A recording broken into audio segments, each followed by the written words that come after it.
Welcome to Festivals and Events Ontario, Festivals Helping Festivals.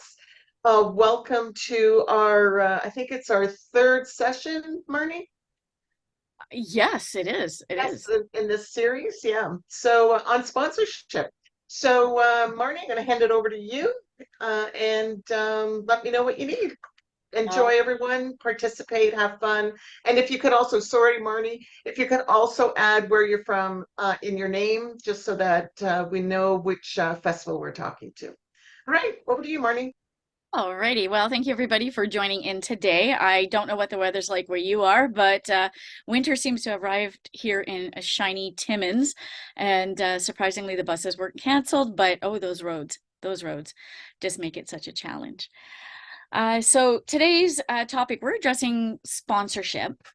And when we were scheduling out all the topics for the year, at first we had considered doing it more towards January, February, but I think it's important that we do it now in November because this is when, as an organization running an event, you're going to be starting those approaches to your sponsors and stakeholders for their contributions, and you want to be on their fiscal horizon for the new year as they create their budgets. You may have already started those conversations, and you've got those confirmations, which, if that's the case, wonderful.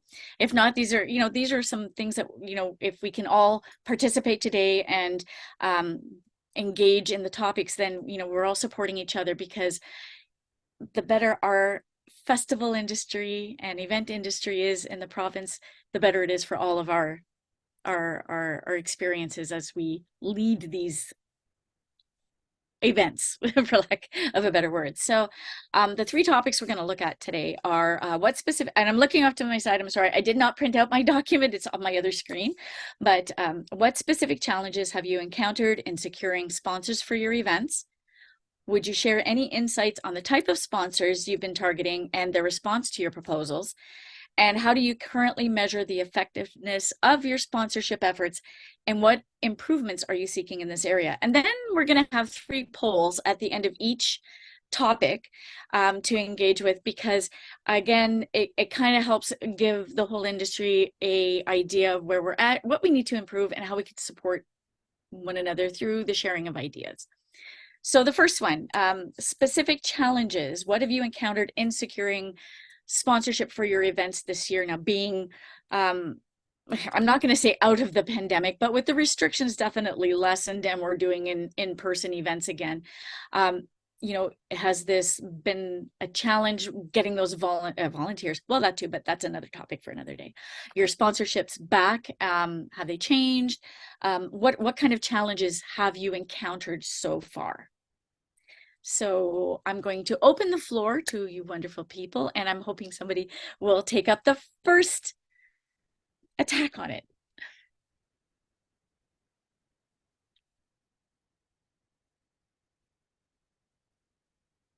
Anyone? Okay. Well, I can tell you from an event that we held this year in Timmins, the Multicultural Festival. It was year 52 for the event. Um, we did lose some sponsors, and part of it was their initiatives were being directed by a corporate office, where you can see how some corporations are electing to support something bigger. For example, a little difficult sometimes to get money from RBC because they run that wonderful, well, not run, but they support the Blues Fest. Uh, TELUS is another one that tends to support mental health initiatives. Not a bad thing, but sometimes, when when you're hoping for a little more financial support, it's just one of those things. So that was a challenge our organization overcame, and we had to think a little more outside the box. So what we did is we connected with the sponsors that were on board. We did ask for more, and we also negotiated longer term participation from them, so that we had a legacy plan going forward for each year. And that kind of helped. That was one of the ways that we looked at it. The other thing was we brought in merchandise, which we had never done before, and that was in the form of tote bags to help with the fees that it costs to put the event on. So very, very minor things, but it was something that was necessary to get things rolling for the year. Um, so with that out there, does anybody else have, a great problem that they overcame with their sponsors this year, and how did you go about it? Oh, okay, Megan. Hello. Good morning. Hi there. Good morning. So I am fairly new. I think I've told you this, but coming into this, we are a not-for-profit organization. So, and it's in a very small town, but I found that we were always reaching out to the same ones, like always tapping and knocking on the same doors, our Foodland, our Home Hardware, our pizza joint in town. And it's, me as the signature event and youth program coordinator, I would go, and then somebody else would go for their festival of trees, and somebody would go for the art festival and all these things. And we were always tapping on the same one. So moving forward, we've decided to look at it as a whole now, and maybe say, if they sponsor 5,000 or 10,000 for the year, and then we would divide it up amongst what we felt that it would go best to, just so we're not constantly knocking and asking for sponsorship and donation kind of thing. So that was kind of one way to solve it. And the other was, being the new one in here, I didn't know who they always asked. So I kind of stepped outside the box and reached a little further. And we've had one business, and they've been in business for 75 years. And she says, I've never been asked. And she said, will you take 250 cash? And it was like, yes, because nobody ever went that far. Nobody ever went to ask, but they were like, I absolutely want to help and believe in what you guys are doing. So here you go. So I think, I don't know, I believe in person too. An email's just so impersonal. I feel you can write anything you want behind an email, but I think that person to person contact is really what has got us where we are. And for the Festival of Arts this year, normally we have our legacy sponsor, Lynn Woodcroft, who does she does 10,000 over 3 years. So it's $3,333 per year. And she's always on there, but that's all they've ever got. Well, this year I got over 7,000 in other sponsors that they had never found before. So I think just stepping outside the box really, and not being afraid to go and see those people in person and ask. So Debbie. I have a question for Megan. Like, what is stepping outside the box for you?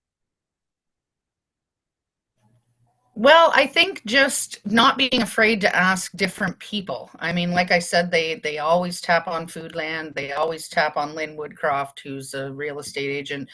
They always go to the same pizza place. We're a very small town. It's like 4 restaurants, a liquor store, a tourist association, and a hardware store. So they were always just asking those same people. So, 10 miles outside of that radius, we have other restaurants and gas stations and this and that. So I found by going and asking them, and yacht harbors, and, we're right on the lake. Well, they've never actually asked those people. So when you ask them, they're all kinds of money. I mean, they're in the tourist industry as well, and they don't mind having their name put out there.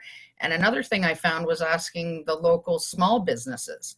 So, Tri Lakes Construction, they're just starting up, but they want to get their name out there. They want to trade for advertising on our website, that kind of thing. They're really interested in that, to get their name known. So, they've sponsored for the Festival of Trees, our Christmas party, the art festival, transportation, you know what I mean? So they're willing to do it. It's just nobody's ever asked them before. So I think, being the newbie, it was kind of working in my favor that, hey, I don't really know who to ask, but I'm just going to ask anybody and everybody. And it's really worked out well. So That's fantastic, because it does sometimes take what we call new blood to get that creative juice and influx of revenue flowing, because they always say, the description of insanity is doing the same thing over and over, expecting different results. Well, I think we're at that point now in the festival industry. What once was can't be now, because the whole playing field has changed. Boy, did I use a lot of analogies there. I apologize. I can do better than that. But yeah, that's a prime example of it. And it's great to bounce those ideas off, because you, as a new person in the organization, you have this fresh outlook at looking at the event and seeing what can be done in that aspect. And that's why we gather here today. Not that we're in church, but it is the church of the industry. And we share these ideas because we're all facing, doesn't matter if you're a multi-million-dollar event or a grassroots event from a small community, we're hitting the same roadblocks, maybe at different intervals, but it's happening. And again, I'm going to really try to stop doing the same analogy kind of thing. But I mean, it makes it understandable in my little brain this morning. So Connie, you had a question to ask. Yeah, sorry about my camera being on the blitz. Megan made some really good points that, going after new blood and asking everybody and anybody. I wish I was strong like that, but I have very thin skin apparently. But my question is, so now I'm looking towards next year, and we've always been very loyal to the ones that have sponsored us before. And I'm talking about a car show, Retrofest, and I've had, so I want to look at my sponsor that sponsored me in the past, but I have a new one, and the dealerships like exclusivity. So they want to have a meeting with me now, this new person. However, I can't get an answer from the original sponsor, the original dealership, what their intentions are for next year. So I'm kind of nervous about, burning my bridges and speaking to somebody new. I don't, and like I said, I'm pretty loyal, so I'm not sure what I should do about having conversations with a new sponsor. Debbie, you had your hand up. Do you have something to help her out with? Yeah, Connie, I think one thing you can use, and the people can chime in on this, but before you make any commitment, you can just say, completely understand, we do have a longtime sponsor, and they usually have first right of refusal. Or is there something else that we can, like, first right, if they've been loyal to you, then you've got to open the conversation with this new potential sponsor as to what's possible. So, maybe this sponsor can sponsor, or potential sponsor can sponsor an element of your festival as opposed to the whole festival. I'm not sure what you're reaching out to them for, but I just think if you just let them know that you have first right of refusal that you have to find out about, and is there something else? A couple of comments in here, Dave or Monique, and then Dave. That's my Hello? 2 cents. Hi, can everybody hear me? Sometimes my computer gets a little off. I guess my question was for Megan, because I'm actually I'm new to the Downtown Milton BIA, and I was looking at somehow creating a yearly sponsorship package as well, rather than individual events, because I sometimes find it hard. You go in November for a December event or September, and their budget's done and they don't want to spend that money anymore. So I kind of just wanted to get an idea, Megan, of how you align the sponsorship package. Do you have kind of something that that you could share, just to see like what you're offering them and your levels, and or So I don't have that, but I can go to Judy, my boss, who may have that, because she deals with the sponsorships on a bigger level. When it's my specific events, just going back to the other ladies thing too, but we have, like, for breaking it down basically, because we had our legacy sponsor, like I said, for the Festival of the Arts, but then they had, the next level was 2,000 and 1,000. Well, in a small town, not everybody wants to drop $1,000 or $2,000, but Kyle had said in the thing, you get a few $250 ones. So when it was the patron of the amateur art competition and patron of the artist lounge and then patron of whatever, I did break it down like that. And then they had never asked for transportation before, so I broke it down into $100 levels. Well, we ended up getting all kinds of people saying, yeah, I'll donate $100. Yeah, I'll sponsor this. I'll sponsor it. You know what I mean? And it really did add up very quickly. But as far as Judy, what she is doing right now is she's looking at it, okay, Foodland, how much do they generally donate in a year when they're donating to this event, this event, this event, and this event? So I think she is going to break it down into levels. Okay, so if Foodland sponsors 10,000 a year, You know, she would say, okay, they're at the platinum or the gold level.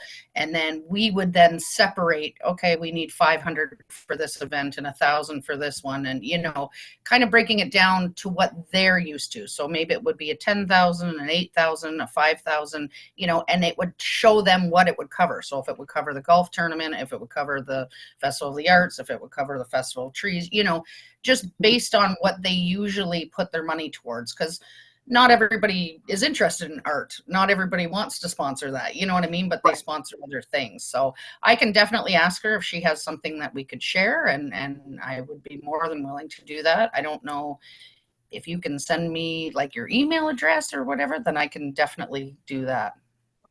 Put it into the chat. I'll send it to you, and then if anybody else is, or I'll just put it, I'll send it to you. Perfect. Thanks, Monique.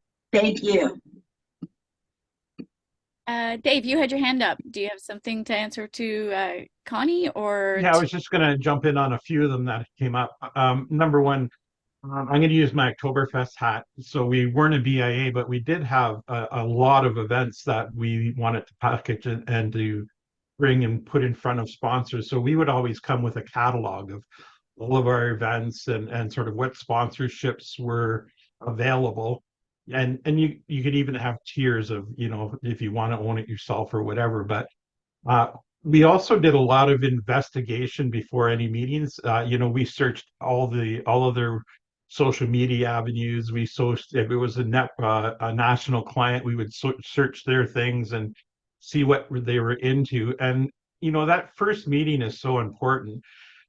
And listening is the best thing, because you can come out of there. And I know we came out a couple of times and we actually created events out of what we heard from sponsors that they were interested in, who then came back and owned the event and put up some big cash for it. So that listening component in the research can't be, you really have to use what's available. Also like to sort of add in onto that, you know, it's important that include your volunteers in your sponsorship, because I know somebody said the best thing is to get in front of somebody, and it absolutely is. And any connection that you have in your organization that can get you in front of somebody is a pot of gold. And you know, include them in the meeting, bring them to the meeting, have them introduce you and be a part of it. So you know, I think that whole searching your volunteer base, and you know, I know Kyle mentioned it, and somebody said taking $250. You know, my thing was always it's easier to get, and I'm going to use a bigger level, but it's easier to get $10,000 sponsors than it is to get one $100,000 sponsor. And you can break that up right down the line. You know, it's easier to get 10 $1,000 sponsors for $10,000 than it is to get one $10,000 sponsor. So I think keep that in the back of your mind. It's easier when you get those big hits, but they're a lot harder to find. So, you know, include your whole volunteer base, be prepared. And, you know, like somebody said, think outside the box. It's, you know, we did a survey and 65% of our members that answered the survey had a decline in sponsorship sale. And on average, it was between 20 and 40%. So, you know, money is tightening up in communities, and we've got to come up with creative ways to do that. So include your whole volunteer base in that, you know, whether it's just a newsletter or, hey, we're looking for new clients. Anybody have an idea? And, you know, see what you get. Definitely. Debbie, you have your hand up. I just wanted to, well, Regina had a question I wanted to read from the comments, but I don't want to walk away from Connie's question before that she feels that's complete, if she's gotten everything she needs. Connie, you good?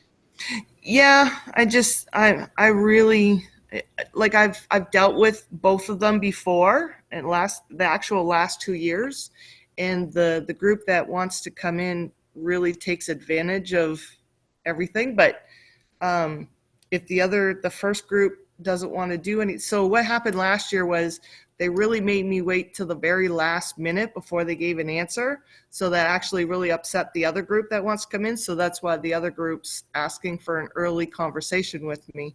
So I think what I should do, instead of just avoiding the situation, I should meet with them, like you said, and they already know that the other group is first on my list, but they may come up with, you know, an offer I can't refuse.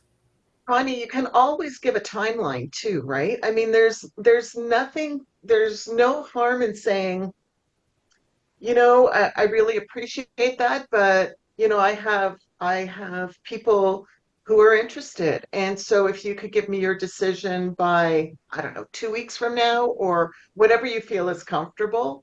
And if Yeah. they don't come back to you, then just say, okay, we'll leave the door open, but I have this opportunity with this person or this company, and because I haven't heard from you, I need to take, I'm going to continue negotiating another conversation with them. Yeah. Dave, I don't know what you had your hand up.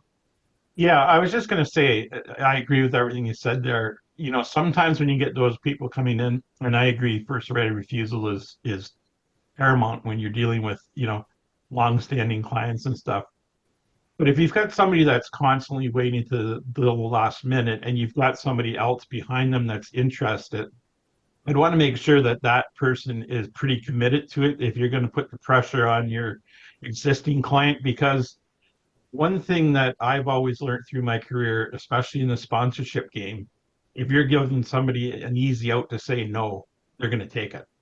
So if you've Yeah. got somebody that's been committed to you for $5,000 for the last 10 years, and you've got somebody that's coming up and wants to go move it up to seven, you know, make sure that that commitment is strong before you go back and put the pressure on that long-standing client, because giving people an opportunity to say no is sometimes a regrettable decision too. Yeah, very good. Thank you. Debbie, did you have something else? Yeah, I just wanted to read Regina's comment in the chat.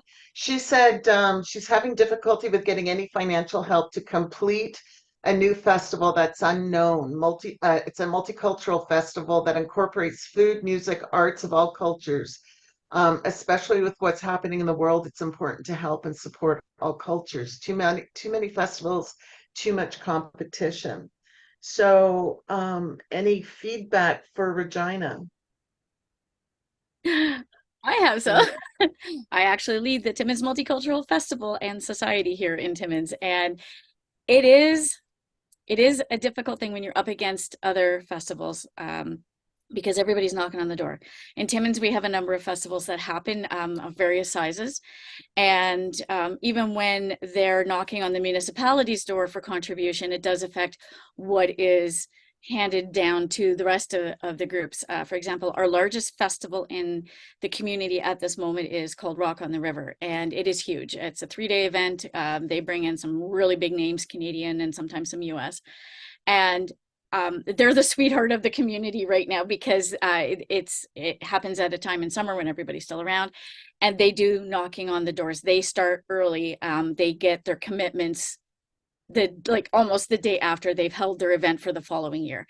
And we're up against other corporations that were knocking on the door for our own festival, where they say, oh, you know what, we'd love to, but we're already supporting Rock on the River and we don't have it within our budget. Right. When do you usually start looking for funding? Would it be in January when everyone does their budgets, or just any time? You want to do that now because Right. come January, they already know what they're going to be putting in the budget. So you have to be on that horizon, right? That, oh, okay, we want to set aside this money. Right. The other conversation you can have with them is, okay, so you're sponsoring this event. You're still doing marketing within your organization, correct? To get out to the public. Yes. Well, then let's look at your marketing budget and how we can help you with that through our event. And we can get your message out through the sponsorship of the event. So they always have the sponsorship pot, but they also have their marketing pot. So if they say, oh yeah, we've tapped out in our sponsorship, they still have marketing dollars. And those marketing dollars can be used to buy programming, advertisements, banners on the stage kind of thing, to get into their financial outlook for the year. So having that kind of conversation can help as well. And then, you know, you can offer the moon, but I mean, activation stations or an exhibit booth, opportunity to meet the VIP, like in the VIP tent with the, you know, whatever talent you've got happening on the stage, that kind of thing. You Okay. know? Just Perfect. I Thank could you. talk for days on this stuff, especially with, Thank you. you know, being. I know. Okay. Well, thank you very much for the tips. I appreciate it. Anytime. If you ever want to connect, that goes to everybody. Please feel free to reach out. I love talking shop. Okay. Okay, so let's go on to the second topic, which was, would you like to share any insights on the type of sponsors that you've been targeting and how their response to your proposals are going? So there is a difference when you're hitting up the pizza shops, and there's also a difference when you're hitting up a major corporation like a mining company, which is like, they're all around me here. You know, in that aspect, there's different languages that you use. How are they with you? I know there is one retailer in town that drives me crazy trying to get past their admin person. She's amazing. I would love to have her as my own, because you cannot get an appointment. Like, you really have to plead your case before you get in to see them. But then once you do, they're great. But like, how do you find that, you know, the sponsors that you've been targeting, are they responding well? Are they coming back at you with a different plan? You know, what's the vibe? What's the vibe out there? I can speak to Northern Ontario, but I mean. I can jump in on this one. Wonderful. Oh, yes, you're from the Downtown Association. You got Yeah, some here in St. insights. Catharines. So one area where we have had some success is the real estate industry. I think that they are having a little bit of success right now, and maybe a little bit cash surpluses happening in that industry. Comparatively, I would say we've been having more challenges with banks, which in the past have been more reliable. But they seem to be tightening their purse strings at the moment. Although there was one solution that I did want to mention. One of the banks had a program where they had like a matching dollar program, but they had to be involved as volunteers. It was like a volunteer incentive program. And they had to be involved in selling the tickets and then matching the amount of the tickets that they sold. So that was a little bit different than a traditional sponsorship, which presented its own challenges. But yeah, that would be, I would say, the two areas where we've seen kind of a change in the past little bit. And I did kind of want to follow up on one of the comments previously when people were talking about going for the smaller sponsorship amounts, and sometimes that's easier than the larger sponsorship amount. The only thing I find challenging with that is that then it seems harder to offer something of substance to those people other than just a mention on social media or just a little logo in the corner of a poster. If we get, you know, like 20 or 30 different $100 sponsorships, how do we make those people feel like they're getting something for that? Or how do we include that many logos on all of our posters, et cetera? So I was just wondering if anyone had any feedback on that. Kyle, go ahead. I know I could jump in, but I don't want to monopolize. I was going to say Dave had his hand. Oh, yes, you're right, Dave. I apologize, Dave. Yeah, I think that the one thing there is just to make sure that in your sponsorship packages that you have those things. Like maybe your $100 sponsorships don't get included on your print advertising or whatever you're doing on site, but you know, for 250 you can be included. And one thing I used to do, and this would go back even to my television days, is I would always watch who is advertising and who is doing what. And when I got into the event world, I would always, and unfortunately, you know, many local newspapers aren't around anymore, but I would scour the local newspapers and the events who were posting thank you ads and who was included in those sponsorships. And, you know, watching their social media pages and seeing what kind of events that company sort of tends to lean towards. So, you know, I think it's watching what's going on around you, what, you know, what some of your competitors are also doing, and excuse me, who they're including is always a great source to find potentially new clients or clients that are in your existing roster that can, you know, you can move them from maybe $1,000 sponsor up to a $5,000 sponsor. So I think it's important to manage your sponsorship that way too. You know, you've got an A base who are your big donors, and what are you going to do for them? You know, how are you going to make them special and stand out and feel appreciated all the way down the line? And, you know, and I think sometimes we spend too much time on how to develop that new $250 sponsor. Then, you know, I've got somebody that's spending $1,000 with me, but I know from my research that they can go up to 5,000 and really work on them because they're already in, they're already engaged and know what you're offering. So, you know, consistently scour your sponsor base and other sponsor bases to see what you might find. Definitely. Kyle. Yeah, it's already been kind of mentioned a few times. That Dave just touched on it, and Marnie and Debbie, you also mentioned it as well. I think in terms of, I mean, for a $250 sponsor, you don't get quite the same value as a 500 or 1,000 or 10,000. So it's maybe like linking things to specific experiences or on-site things that you might have. You know, that is definitely probably one of the higher amounts instead of just a small logo or mention on the poster or on the website.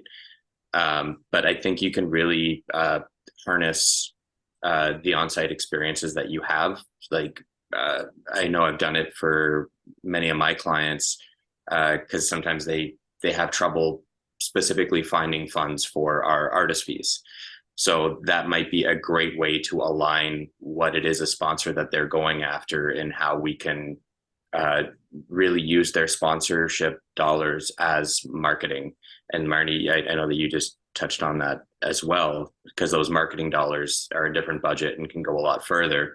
So maybe there's a way in linking having us on stilts as something that connects to their brand or their experience and the on-site experience on site. If it's a restaurant, maybe going around as chefs, or if it's a local barber shop, having the barber themed juggling show, you know, different things that you can actually then connect a local business or a brand with something that is an on-site experience that they might like to have their logo attached to, because that also helps to show their integration in the community. So it's, you know, in that way you can start looking at your suppliers and conversations that you have with them as means of kind of knocking down some of those hurdles of, you know, we need this amount of budget, this amount of sponsorship dollars for this amount of budget. But, you know, is there ways that you can kind of start to knock down some of those bricks by aligning it with a marketing initiative?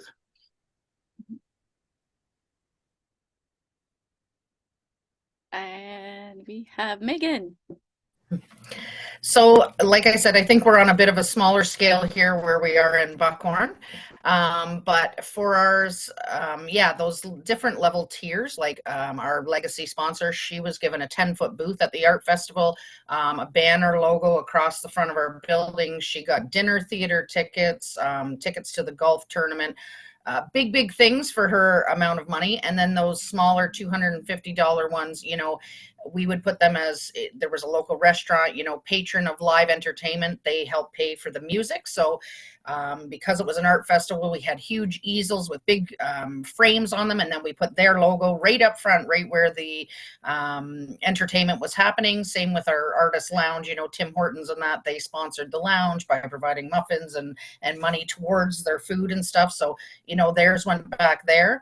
And then our transportation, our people who sponsored the festival transportation, we had magnets made up, and they just were on the bus that traveled all weekend long, every half hour, bringing guests to the festival and then taking them back. So their names were out there, not just on websites, but they were there for everyday passerbyers to see. And everybody sitting and enjoying the entertainment got to see the people who were sponsoring the entertainment. So I think if you're very clear and concise on what you're offering for that level of sponsorship, I think that's really important, as well as going back to them after. I provided every one of our sponsors with a thing that said, you know, proud sponsor of the Buckhorn Festival of the Arts, blah, blah, blah. And now I go to the restaurants and to the general store and everything. And I mean, these people have them up on their wall like a proud plaque. So, you know, I think that appreciation afterwards and letting them know how much it meant to your festival. I mean, it's really neat to see in such a small town that everywhere you go, I mean, the local ice cream shop as you know, that they're a proud sponsor of our soccer skills clinic for the youth in our community. You know what I mean? So it just depends. And I think you just have to be appreciative and let them know as well. Perfect. Perfect. And you know what? I've traveled around the province and I've gone into some of those smaller shops and I see those little signs on, and I always say, great job supporting your local events. That's fantastic. Because that's, again, trickle down marketing for the event, because people see it and it's present of mind. One of the fun things we did one year for the kayak challenge that we had up here is we had partnered with a local pizzeria, and for a month before the event, every pizza that went out, whether it was to a residence, a business, or a hotel, had a buck slip taped to the top of the pizza saying, we're a proud sponsor of such and such an event. It is on this date. Hope to see you there. Enjoy your pizza, kind of thing. And that went up for a month before. And like the hotels were getting it because, people are ordering in, business travelers and that. It was great. We had a great turnout. That was 2017 we did that. It's just these little things where people will remember that, and if they like the event, if they've experienced it before, they're going to go back and support the supporters of the event. It does happen, and I just love that. I love creativity. And it was not my idea. I'm just saying. Dave.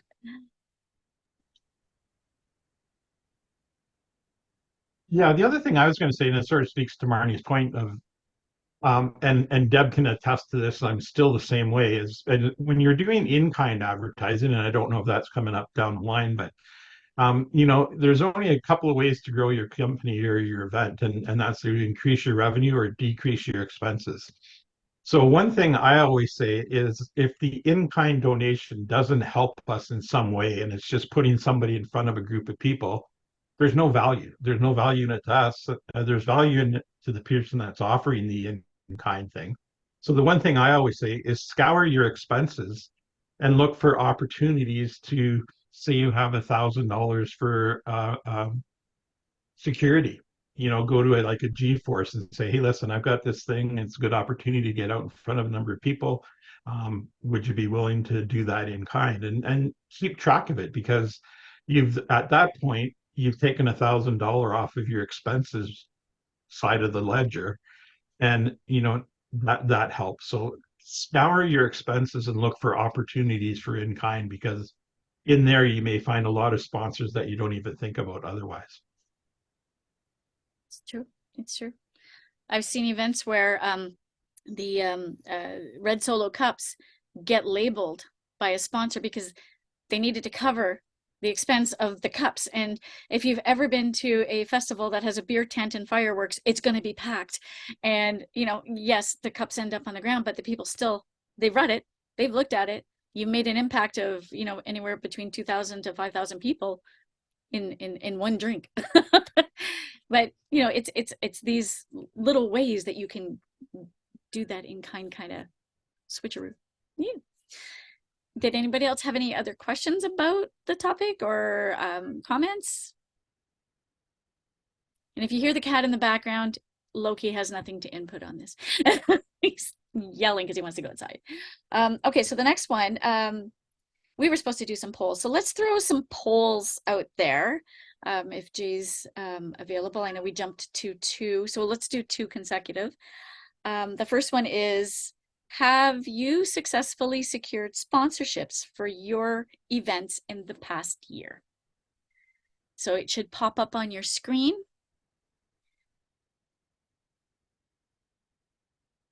And this just kind of helps give us an idea of, what the progress is like as we go through the planning for any event. And, some sponsors tell you right away, you might be halfway through the event, count me in for next year, I'm having a great time.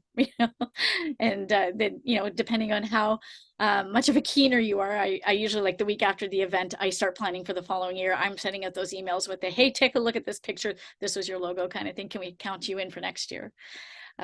That's some years. So everybody's already successfully secured their sponsorships for the past year. I should have said for the upcoming year, but yes, you did get them for this year. Okay, so 100% of the 11 who responded. I'll share that with you. And then the next poll coming up is, are you actively seeking new sponsors for your upcoming events? or, have you already got them lined up? And that should be popping up on your screen in a second. And Kyle is more on the supplier side. Thank you, Kyle. We're so happy to have you here for that perspective. So the answer may not help the statistics, but we did help get sponsorship by providing solutions. And, it is amazing where you can get help from. And I mean, your suppliers know the industry just as well as yourselves. And they, you're not the only event they support. So, they can say, well, my experience, and I know Kyle has offered volumes and volumes of great information as the perspective from a supplier, who, by the way, I recommend for your event at any time. And it is great to get that kind of feedback, because sometimes this genuine type of feedback is not something you gather on a survey post-event to your vendors, exhibitors, and suppliers for the event. So we have 90% have, and 10%, which is 1 out of the 10 responding, have not. And that's okay. There's no shame, because we're all figuring it out. It's such a new area that we're experiencing now in the industry because of what happened the last couple of years, and changes in the economy have really given us a bit of a loop, I guess you could say. All right, so the last item: how do you currently measure the effectiveness of your sponsorship efforts, and what improvements are you seeking in this area? So of course, the yes and the check are always, a measurement of effectiveness that you got the sponsorship, but there's other things as well. If you made a commitment to support your sponsor through, being on the poster, the website, an activation station in their name, or their own exhibit at the event, how are you measuring the effectiveness of your sponsorship efforts, meeting those deadlines or circumventing what could have been an issue? And what improvements are you looking at to make within your sponsorship program? Would anyone like to throw that out there?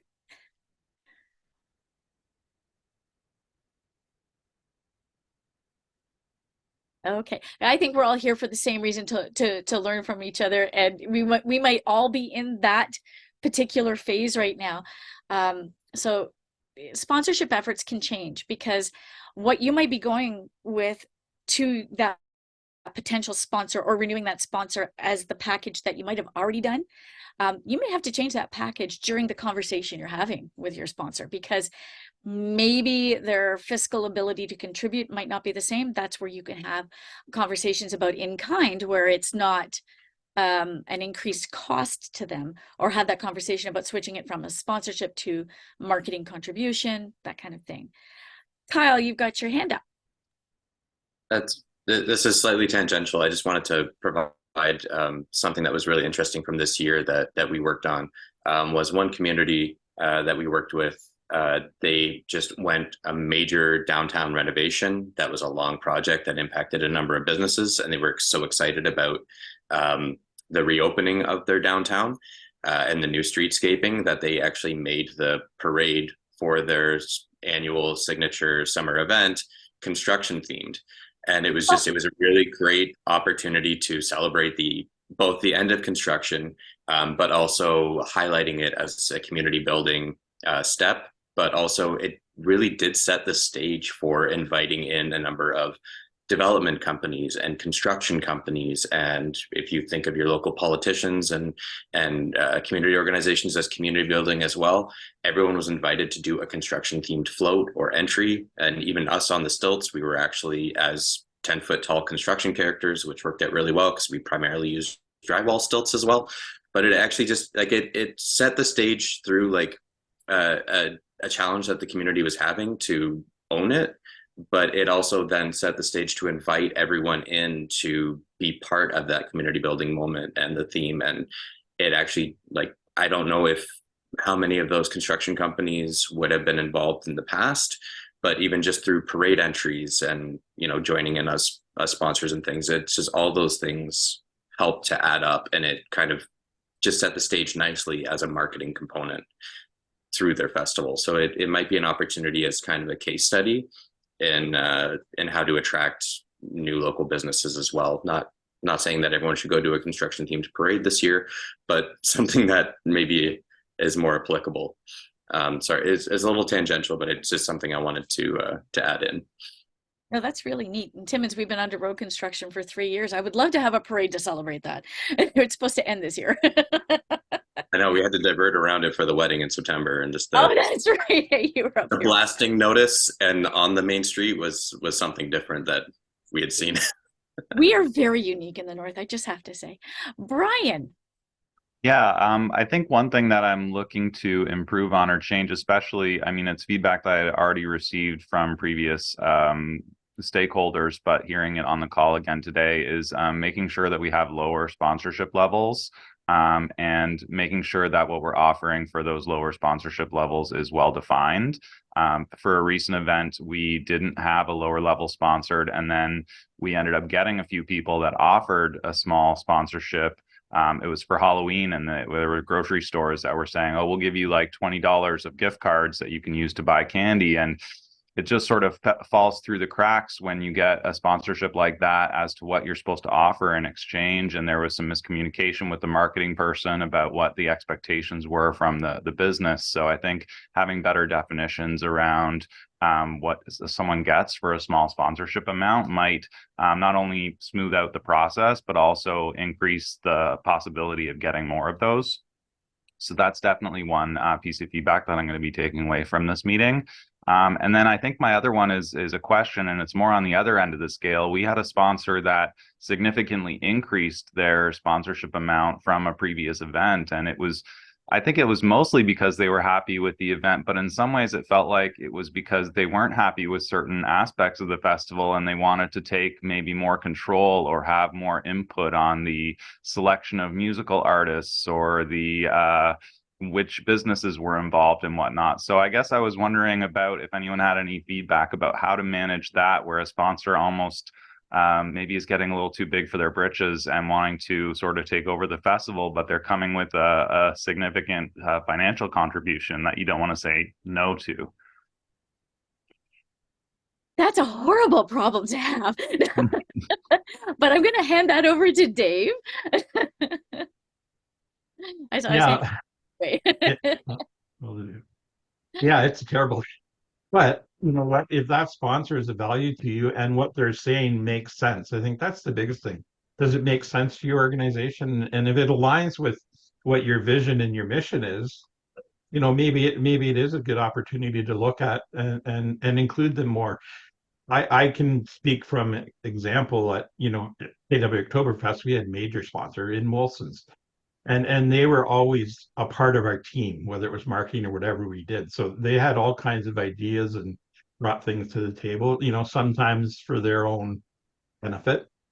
But if it benefited them, it benefited us because, you know, if their outcome was to sell more beer, um, our outcome was if we sell more beer, we've got more people involved and engaged. So, you know, I think it's an opportunity to grow your festival and with a good sponsor base, they're great partners and good way to look for new ideas and maybe inclusion in some of your committees and what you do.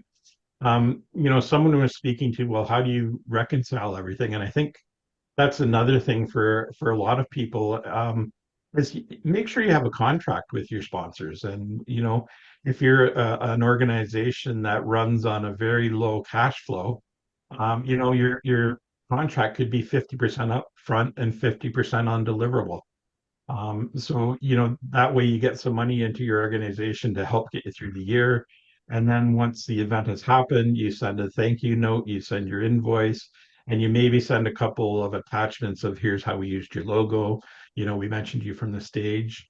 Now, with a client like Molson, we would include, you know, it might be a 50-page deck that included how many hectoliters of beer did they sell through all of the different fest halls. And, you know, you were included in all of these different marketing events. And so, you know, depending on the size of your client, you know, I think $10,000 and up deserves a deck of how their logos or how their company was involved and engaged with your community. And, you know, depending on the scale of your company, it might be just a quick thank you note or inclusion in a massive, you know, one-page spread in the newspaper where you list all of your things and you know, maybe your newspaper partner is in kind, giving you that page to be included in other things. So, I think to me that's the biggest thing is make sure you have a contract in writing, because handshakes are great and a lot of times they work, but a lot of times they don't, and you don't have anything to go back on.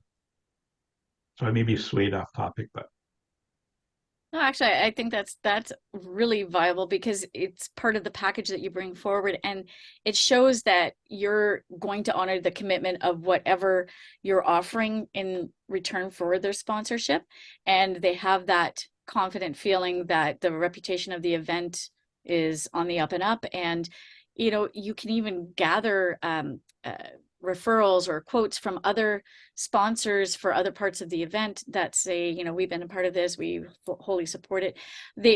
Because that is also an eye opener, that if it's, say, the first time you're approaching this potential sponsor and they're not fully familiar, they'll see, the names or the logos of the companies in the community that are already and have historically supported the event there, and they know that the corporate community is there, and it's not some get worried about fly-by-night operations, little festivals that only happen once kind of thing. Well, where's the bang for my buck? But if you've got an established reputation or you're building on it and you've got those key sponsors already, then you can bring that forward for the rest of them, and they're like, well, yeah, if so and so is doing it, we should be in on this too. We want our name aligned with them, kind of thing.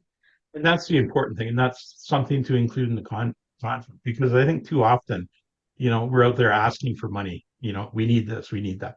It's important that, okay, what are we going to give back in return? And in your contract's a good place to state that is, I'm getting from you this, this, and this, and in return, we're giving you this, this, and this. And then I think it's an onus on yourself and all of your committees. If you're the sponsorship director or marketing director, and your sponsor is committed to maybe 10 different events or elements in that festival, is to make sure that all the leaders of those committees know what the commitment is to the sponsor, because if they don't know, they may not do it, and if they don't do it, it's an out for your sponsor at the end. So make sure that, like everything, communication is so important, and inclusion down the line of commitments for that sponsor, because I think as much as asking for money, you're selling yourself and your festival or your organization as well, and we're making a commitment that we're going to do this for you.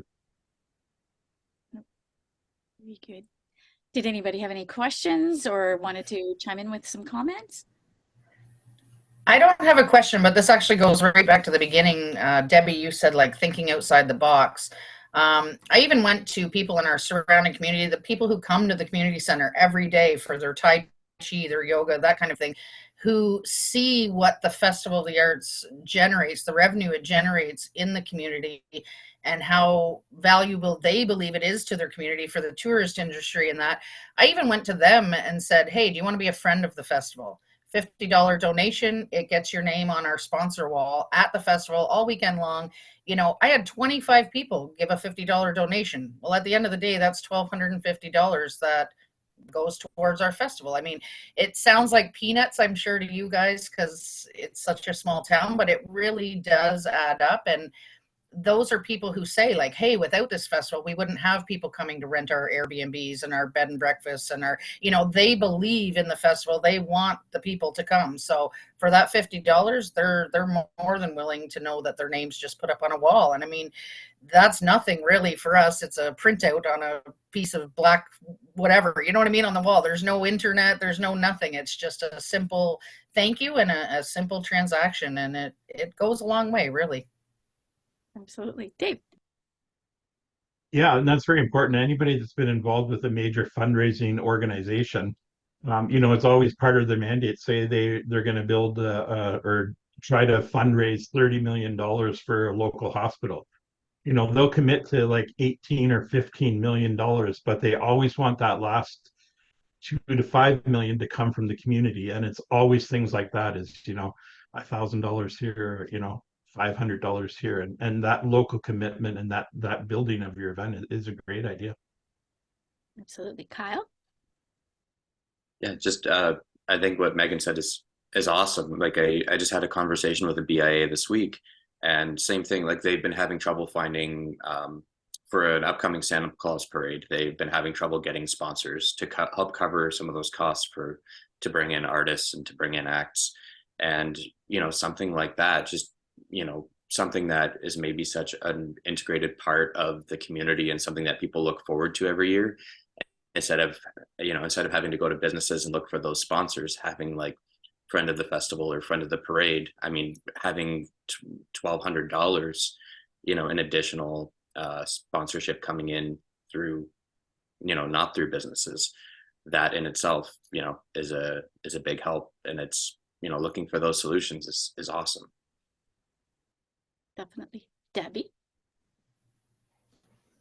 You're on mute. Sorry about that.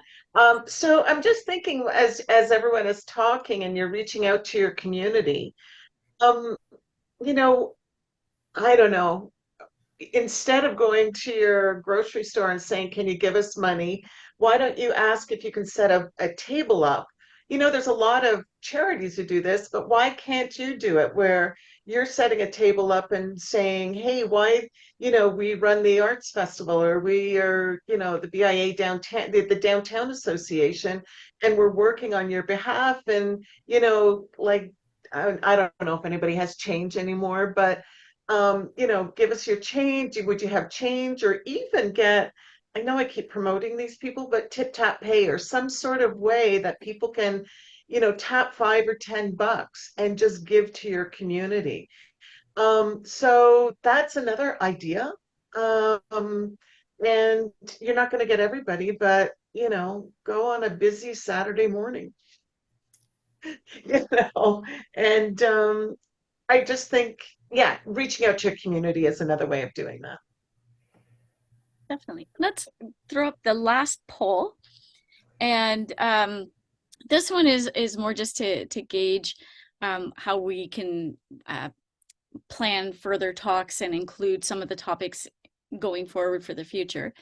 And it is, do you believe that your current sponsorship strategy needs improvement? I know mine does, and I'm working on like 5 different projects right now, so we're updating. We're updating, definitely. Oh yeah, 100%. So see, we are not alone. It does not matter the size of the event, festival, or the organization. 100% of you have said yes. So there's always, like they say, there's always room for improvement. And this is where we come in and gather those ideas, and we can expand on those topics. If you have a topic in mind that you'd like to see covered, let us know. Reach out to Debbie, Jay, Dave, or myself, and we'll get it up there, and we can definitely address it. Because just a show of hands, how many of you intentionally set out to be in the events industry? When you graduated high school, this is where you were going, this is what you were going to do. Right? Didn't exist for me. Right? That's it. You fall into it, and I'm going to be honest, I fell in love with it. It's I live, breathe, and eat it every day.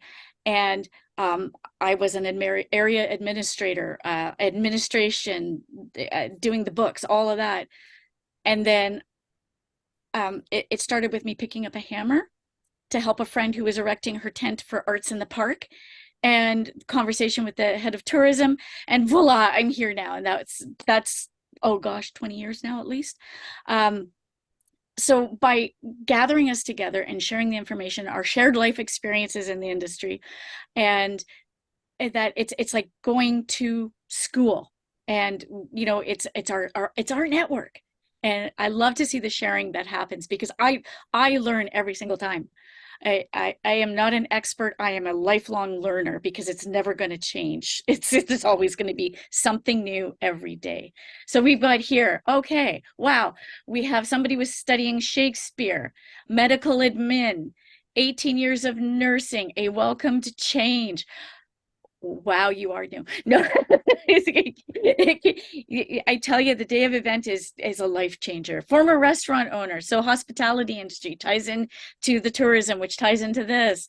Early childhood educator, been there, did a year and a half, and went, I'm going into admin. Sorry, yeah, I think you guys are great. I am not that person. Catering business. So yeah, we did not start initially to be this. but now we are, and we're rocking it just by ensuring our network stays strong. So thank you. Thank you for coming forward today, asking those questions. Those that haven't asked questions, I know they're taking it in. I was that person who was quiet for years and would read what everybody was saying and listen in and not contribute because I was taking furious notes. I still take notes. Like I know I've got stuff happening here on my table already because I'm learning from you, and I appreciate that. And I think that's about it now that. Can I have one closing comment? Yes, please. Don't forget to register for conference. I was going to get there, We're but going to yeah. have more of this at conference. So, yeah, reach out to me if you want the, if you're going to register for the membership promo code, and so that you can get membership rates on it. Early bird is at the end of January, I think. So anyway, hope you're coming, Niagara Falls. And get your nominations for your event in. Your awards in. Yes. Get your All right. awards in. Okay, gotta go, guys. Thank you Thank you, so everyone. much.